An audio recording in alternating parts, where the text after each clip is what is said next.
शिवसेना उद्धव बाळासाहेब ठाकरे पक्षप्रमुख उद्धवसाहेब ठाकरे यांची महत्त्वाची पत्रकार परिषद थेट शिवसेना भवन दादर मुंबई येथून. राज्य आणि केंद्रातील राजकारण, सध्याच्या ताज्या घडामोडी, त्याचसोबत भाजप आणि शिंदे गटावर केलेली टीका, लोकशाही, निवडणुका आणि महाराष्ट्राच्या महत्त्वाच्या प्रश्नांवर उद्धव साहेब नक्की काय म्हणाले, हे सर्व जाणून घेण्यासाठी ही संपूर्ण पत्रकार परिषद पहा. फक्त आवाज माझा ऑफिशियल न्यूज चॅनल. ताज्या, विश्वासार्ह आणि निर्भीड बातम्यांसाठी चॅनल आत्ताच सबस्क्राईब करा, व्हिडिओ लाईक करा आणि जास्तीत जास्त शेअर करा. साधारणतः मतदानाचा दिवस आणि मतमोजणीचा दिवस हे दोन वेगळे दिवस असतात. फार पूर्वी मतदान झाल्यानंतर तत्काळ मतमोजणीला सुरुवात व्हायची आणि मध्यरात्री किंवा दुसऱ्या दिवशी पहाटेपर्यंत मतमोजणीचे निकाल जाहीर व्हायचे. जोपर्यंत मतदान होत नाही तोपर्यंत मतपेट्या उघडल्या जात नाहीत. मग त्याच्यामध्ये पोस्टल सुद्धा आल्या. आता या ह्याच्यामध्ये निवडणूक निर्णय अधिकारी प्रभाग क्रमांक 200 ते 206 यांचे 8/1/2024 पत्र मतमोजणीच्या दिवशी मतमोजणी सुरळीत पार पाडण्याकरता उक्त दिनांकात झालेले टपाली मतदान हे मतदानाचा लिफाफा तपासून वगैरे खूप मोठे आहे. त्यांनी आज दिनांक 15/1/2024 रोजी दुपारी 3 वाजता सदर टपाली मतपत्रिकेच्या पेट्या स्ट्रॉंग रूम मधून बाहेर काढण्यात येणार आहेत. तरी त्याकरता आपण किंवा आपल्या टपाली मतपत्रिकेकरिता नेमणूक केलेला प्रतिनिधी यांना वरील नमूद वेळेत उपस्थित राहण्याकरता आपल्या स्तरावरून सूचना देण्यात याव्या. हे काय चाललेलं आहे, म्हणजे कोणता प्रकार किंवा कसली लोकशाही आहे? मला आणखीन एक मेसेज असा आला की संविधान म्हणते मतदान करा आणि निवडणूक आयोग म्हणते करूनच दाखवा. तर निवडणूक आयोग किंवा आयुक्त जे मुख्यमंत्री असं म्हणाले, जसं तुमच्या माध्यमातून कळलं मला की हे रडीचा डाव खेळतायत, पण मग मुख्यमंत्री त्यांची घरघडी निवडणूक आयुक्त म्हणून नेमणूक करतायत का? की निवडणूक आयुक्तांना काही कामच नाहीये? हा सगळा प्रकार जो चाललेला आहे, धाकदपटशांचाही प्रकार करून पाहिला, त्याच्यानंतर पैसे वाटपाचा प्रकार करून पाहिला, तेही उघडकीस आले. यावेळेला सोशल मीडियातून बऱ्याच गोष्टी उघड झालेल्या आहेत. टीव्ही चॅनलमधनं सुद्धा बऱ्याच गोष्टी उघडकीस आलेल्या आहेत. अगदी मी परवा ठाण्याला गेलो होतो आणि मी आणि राज आमच्या उमेदवारांना सुद्धा कोटींची ऑफर करून त्यांची उमेदवारी मागे घेण्यासाठी प्रयत्न करण्यात आला. म्हणजे सगळ्या साम दाम दंड भेद एवढी खा कशासाठी सुटले यांना? का एवढी तुम्हाला ही महापालिकेची निवडणूक, नगर परिषदेच्या निवडणुका म्हणजे मला असं वाटतं की यांच्याकडे, महायुतीकडे कर्तृत्व काही नाहीये म्हणून वाटेल ते करा. तिकडे गणेश नाईकांकडे त्यांचं मतदान केंद्रच फरार झालं. म्हणजे टांगा आहे की नाही जागेवर मला माहित नाही, पण मतदान केंद्र फरार. त्यांच्या टांगा दुखल्या फिरून या मतदान केंद्रात गेले, इकडे नाही, त्या मतदान केंद्रात 4 तास लागले त्यांना. म्हणजे हे मंत्र्याची हालत आहे. टांगा दुखल्या, केंद्र फरार. टांगा पलटी नाही झालं, पण त्यांच्या खेट्या घालून टांगा दुखले. आता डोक्यावर हात मारावा की पाय चेपत बसावे हा गणेश नाईकांपुढचा प्रश्न असेल. पण ह्या सगळ्या गोष्टीवरती इलाज करायचा असेल तर मला असं वाटतं निवडणूक आयुक्तांना तत्काळ निलंबित करून त्यांच्यावरती कारवाई केली पाहिजे. कारण हे बसल्या जागी फुकटचा जनतेचा पैसा खातायत आणि सत्ताधाऱ्यांची लाचारी करतायत, असंच मला नाईलाजाने म्हणावं लागतंय.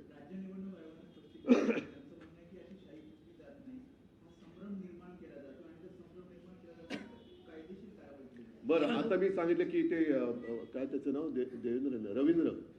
रवींद्रच्या नावापुढे बाईचा फोटो, ते काय? मग त्यांची ओळखच पुसल्याने तिकडे. गणेश नाईकांचं मतदान केंद्र फरार आहे. अनेक ठिकाणी, काय ठिकाणी म्हणजे ठाण्यामध्ये मला अशी तक्रार आली की तिकडे कोणी मार्गदर्शन करायलाच नाहीये कोणाचं मतदान कुठे आहे. त्याच्यानंतर आता मी तुमचीच बातमी दाखवली ना की सरळ भाजपच्या उमेदवारांच्या नावाच्या पाट्या तिकडे केंद्रामध्ये. त्याच्यावरती काय उत्तर त्यांचं? सर्वच ठिकाणी सर्वात जास्त गोंधळ जो आहे याच निवडणुकांमध्ये सर्वात जास्त पाहायला मिळाला. काही ठिकाणी मतदारांचे नावं मिळत नाहीयेत, काही ठिकाणी बूथ मिळत नाहीयेत. कुठं मतदान मागच्या वेळी जिथं मतदान केलं होतं त्याचं मतदान दुसरीकडे झालेलं आहे. हा गोंधळ सर्वात जास्त यावेळी जास्त झाला नाही. हा लोकशाहीचा खून करण्याचा प्रकार आहे. म्हणजे ह्यांना मोदींना जे 1 नेशन 1 इलेक्शन पाहिजे ते एवढ्याचसाठी पाहिजे की एका वेळेला सगळीकडे गोंधळ घालून काही वाटेल ते करा पण सत्ता काबीज करा. आणि तुम्ही जे म्हणालात ना की या निवडणुकीत ती चढती बाजवी आहे. लोकसभेच्या वेळेला कळलं, विधानसभेच्या वेळेला आणखीन कळलं. त्याच्यानंतर दुबार मतदारांचे आम्ही गठ्ठेच्या गठ्ठे हे त्यांना दिले. त्याच्यानंतरही आज देखील काही ठिकाणी दुबार नोंदणीची नावं आमच्या लक्षात येत आहेत. काही ठिकाणी या ओळख बदलांचा चाललेला आहे. काहींची मतदान केंद्र गायब आहेत. शाही पुसली जाते. म्हणजे ही शाही, वोटावरची शाही नाही, लोकशाही पुसली जाते. या शाहीच्या मुद्द्यावरती इलेक्शन कमिशननं असं म्हटलं की 2011-12 पासूनच असा निर्णय आला होता आणि जरी समजा 11-12 पासूनच हा निर्णय आला होता, काय शाही पुसायचा मतदान करता येणार नाही असं खात्रीपूर्वक कसे सांगू शकतात ते? बरं, ज्या ठिकाणी दोन वेळा ज्यांचं नाव नोंदलं गेलेलं आहे तिथे ते हमीपत्र घेणार होते. अशी किती हमीपत्र त्यांनी आतापर्यंत घेतलेत? सर, मुख्यमंत्री देवेंद्र फडणवीस असतील किंवा भाजपचे इतर नेते आणि शिंदेचे, शिवसेनेचे सुंदर शिंदेचे, शहासेना, हा बरं ते असेल तर त्यांच्या सगळ्यांच्या नेत्याचं असं म्हणणं की कालपासून तुम्ही दोघेही म्हणजे तुम्ही आणि राज ठाकरे हे दोघेही जो सूर लावताय तो पराभवाची मानसिकता दिसते. तुमचा पराभव होतोय. पराभव नाही, त्यांचं कुभांड जे आहे ते आम्ही फोडतोय. नाहीतर आम्ही एवढे ताठ मानेने त्यांच्यासमोर उभे राहिलोच नसतो. त्यांचा जो काही एकूण दरोडा घालण्याचा प्रयत्न आहे तो आम्ही वेळोवेळी लोकांसमोर आणतो आहोत. मग ते दुबार मतदार असेल, धाक दपटचे असेल, पैसे वाटताना त्यांचीच लोक पकडलेत, त्यांनी एकमेकाची लोक पकडलेत. पराभवाची कारणं तुम्ही तयार होताय असं त्यांचं त्यांच्या पराभवाची कारणं, कारण ते हारलेले आहेत. देवेंद्र फडणवीस आणि त्यांची सगळी चोर कंपनी आहे ती हारलेली आहे. हारलेल्या मानसिकतेमुळे त्यांना हे असले गैरप्रकार करावे लागतात. नाहीतर जा ना लोकांसमोर, जसे आम्ही जातो तशी. काही ठिकाणी एका सोसायटीची दुसऱ्या प्रभागाच्या मतदार यादीमध्ये नाव आहे. म्हणजे त्या उमेदवारांचे एकंदरीत नुकसानच होत आहे असं एकंदरीत दिसतंय. काही नाही, ते कळलं. शेवटचं काय बोललं? ह्या यादीतली त्या यादीत समजून घ्या, 193 मतदार आहेत, त्यांचे 193 मध्ये नाव गेलंय, तरी त्या 192च्या उमेदवाराचे एकत्रितच नुकसान. उमेदवारांचं भवितव्य नंतर, पहिलं मतदाराचा अधिकार. मी जे म्हटलं ना की संविधान म्हणते मतदान करा, निवडणूक आयोग म्हणते करूनच दाखवा, असा प्रकार आहे. म्हणजे हा संविधान विरोधी निवडणूक आयोग आहे. त्याच्यामुळे आयुक्तांवरती तर कारवाई झालीच पाहिजे. आणि त्यांचा संपूर्ण स्टाफ हा रोज काय करतो ह्याचा आता छडा लावावा लागेल. कारण हे बसल्या जागी पगार खात आहेत. त्यांच्या कार्यालयात आता राजकीय पक्षांचे प्रतिनिधी नाहीतर आम्हाला ठेवावे लागतील आणि तुमचा रोजचा लेखाजोखा हा जनतेपुढे आणावा लागेल. आज काय केलं? नुसते बसतायत, काय करतायत? एवढ्या वर्षानंतर सुद्धा, एवढे दिवस होऊन सुद्धा तुमच्याकडे साधी नोंदणी नाहीये मतदारांची. नाही, कोर्ट वगैरे सोडा, आजचं काय करायचं? कारण हा प्रश्न त्यांना काय माहितीये की पुढे काय कोर्टात जा, कोर्टात गेले की 4-5 वर्ष चालू आहे आपलं. साहेब, राज्य निवडणूक आयोगावर कारवाई करायची का बीएमसी आयुक्तांवर? कारण की मुंबई ते मी पूर्ण आयोग म्हणतोय. जर याच्यात आयुक्तांची जबाबदारी असेल तर आयुक्तांवरती पण झाली पाहिजे. मुंबईची इलेक्शन ऑब्व्हियसली बीएमसी असेल. ते जे आयोग असतील, आयुक्त असतील, त्या आयुक्तालयाची माणसं असतील, जे कोणी असतील, मग त्याच्यात महापालिका आयुक्त असतील तर त्यांच्यावर सुद्धा, निवडणूक आयुक्त असतील तर त्यांच्यावर सुद्धा या सगळ्यांवरती कारवाई झाली पाहिजे. कारण तुम्ही लोकशाही मारतात. शाही प्रकरणामध्ये महापालिकेचं असं म्हणणं आहे, हा जो संपूर्ण किट येतो मतदानाच्या प्रक्रिया लावण्याचा तो राज्य निवडणूक आयोगाकडून आलेला आहे. मग आता यांना उत्तर द्या ना तुम्ही, जे त्यांनी आता मला प्रश्न विचारला.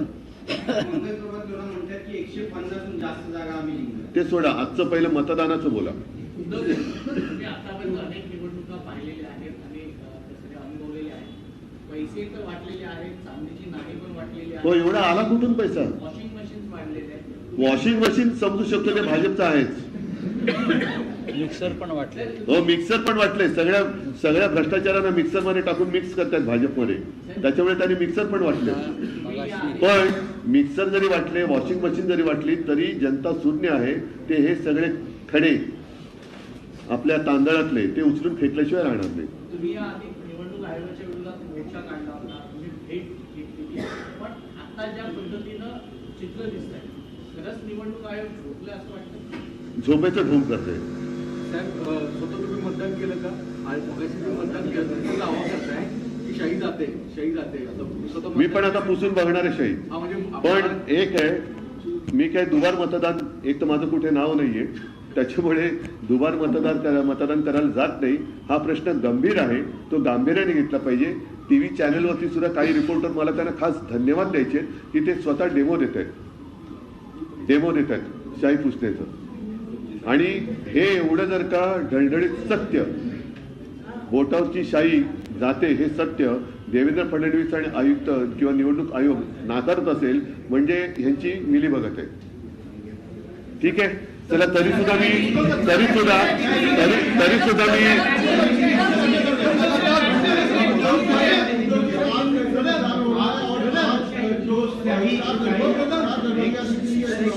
आपने कार्रवाई करने की मांग की है, क्या क्या गड़बड़ी हो रही है और किस लिए इस पर कार्रवाई होनी चाहिए?